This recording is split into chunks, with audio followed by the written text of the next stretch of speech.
bora mergulhar numa ideia que é bem poderosa. Por que juntar os primeiros R$ 10.000 é muito, mas muito mais do que só uma meta financeira? Segundo a fonte que a gente vai analisar hoje, esse é um evento psicológico profundo, sabe, uma verdadeira virada de chave na nossa mente. O ponto de partida da nossa análise é esse desafio aí. Ele é colocado de uma forma bem direta, bem intensa. E veja bem, não é só uma dica de finanças qualquer, não. É apresentado como um passo, assim, fundamental para uma transformação de vida. Vamos entender por quê.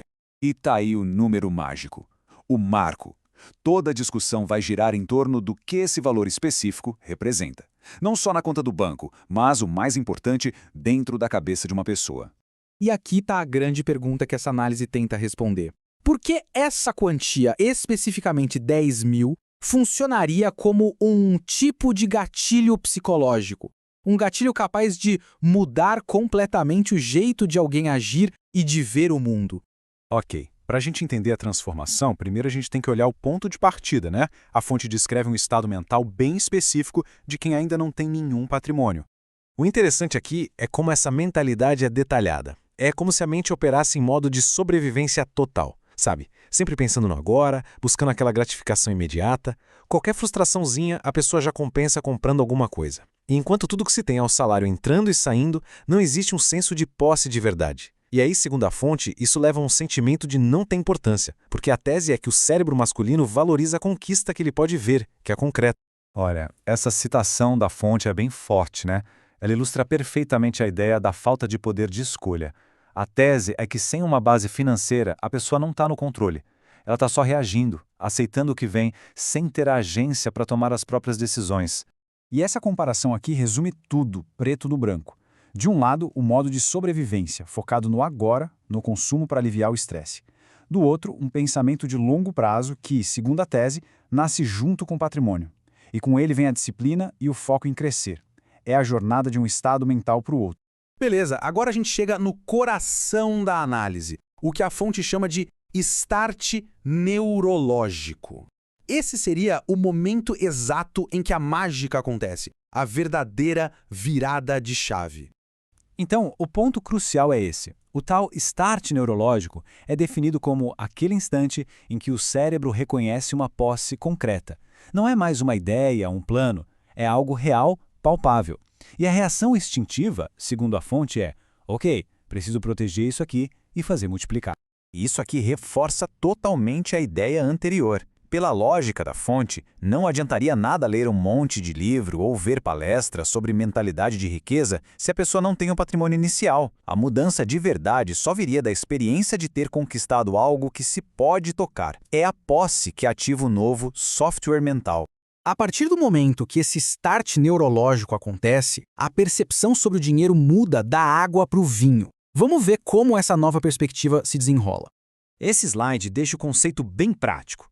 Ao juntar os 10 mil, a pessoa começa a ver o dinheiro render, mesmo que sejam uns R$ 80 por mês, sem fazer esforço nenhum. Aí a matemática começa a fazer sentido na cabeça. A mente projeta. Peraí, se 10 mil rendem 80, 100 mil vão render 800. É nesse momento que a ficha cai. E essa frase da fonte, ela captura perfeitamente essa sensação. Deixa de ser um sonho longe, sabe? E se torna uma possibilidade matemática. Uma realidade onde a mente da pessoa começa a operar. É um motivador poderoso demais. Aqui a gente vê a transformação final na maneira de enxergar as coisas. O dinheiro deixa de ser só uma ferramenta para comprar coisas, um agente de consumo. Ele se torna, na prática, um trabalhador silencioso. Um ativo que está lá gerando mais valor para a pessoa 24 horas por dia.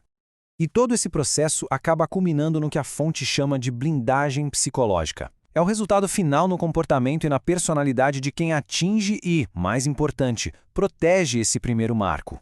A transformação descrita aqui é impressionante. A fonte descreve a pessoa sem patrimônio como alguém reativo, disperso, sempre buscando um prazer imediato e barato. Já a pessoa com patrimônio se tornaria centrada, focada, objetiva e disciplinada. A mudança é da noite para o dia. Resumindo, essa tal blindagem psicológica alteraria tudo. O jeito de pensar, o foco, as ações do dia a dia, a disciplina e, um ponto super importante, o senso de valor próprio. A pessoa passa a se ver como alguém que tem algo a proteger e a fazer crescer. E é muito importante reforçar esse ponto da fonte. Essa transformação toda não seria motivada por uma ideia abstrata, por um livro. Ela nasceria de uma necessidade concreta, real. A necessidade de proteger aquilo que foi conquistado com muito esforço e de continuar essa jornada de crescimento. E assim a gente chega na conclusão da fonte. Os R$ 10.000 não são o objetivo final, de jeito nenhum. Eles são o catalisador, o pontapé inicial. Mas o ponto principal é que, sem esse primeiro passo, essa jornada de construção simplesmente não começa. E essa análise toda termina com essa pergunta que a fonte deixa no ar para reflexão. A questão não é se, mas quando. É um convite para a ação, para transformar essa informação toda no plano de verdade. A fonte, então, deixa essa pergunta em aberto como desafio pessoal para cada um.